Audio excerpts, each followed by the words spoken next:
اگر آپ سمجھتے ہیں کہ آپ نے تکلیف میں زندگی گزاری ہے تو پرنس ریڈیسن کی کہانی ضرور پڑھیں۔ 1871 میں پیدا ہونے والے پرنس ریڈین، جنہیں دنیا انسانی کیڑا کے نام سے جانتی ہے، اس بات کا زندہ ثبوت تھے کہ انسانی روح کی کوئی حد نہیں ہوتی۔ وہ ایک نایاب بیماری ٹیٹرا امیلیا میں مبتلا تھے، یعنی ان کے بازو اور ٹانگیں نہیں تھیں، مگر انہوں نے اپنی قسمت کے آگے ہار نہیں مانی، بلکہ ناممکن کو ممکن بنا دیا۔ انہوں نے اپنے منہ، ٹھوڑی اور کندھوں سے شیو کرنا، پینٹنگ کرنا، لکھنا، حتیٰ کہ سگریٹ بنانا اور جلانا بھی سیکھ لیا۔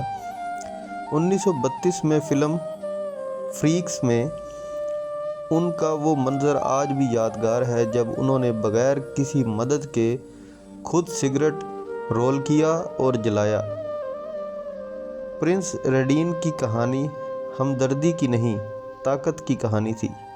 انہوں نے شادی کی، بچے پیدا کیے اور ایک ایسے معاشرے میں خوشی اور اعتماد سے زندگی گزاری جو ان کے لیے بنا ہی نہیں تھا۔ پرنس ریڈین نے دنیا کو یہ سکھایا کہ طاقت جسم میں نہیں، ارادے میں ہوتی ہے۔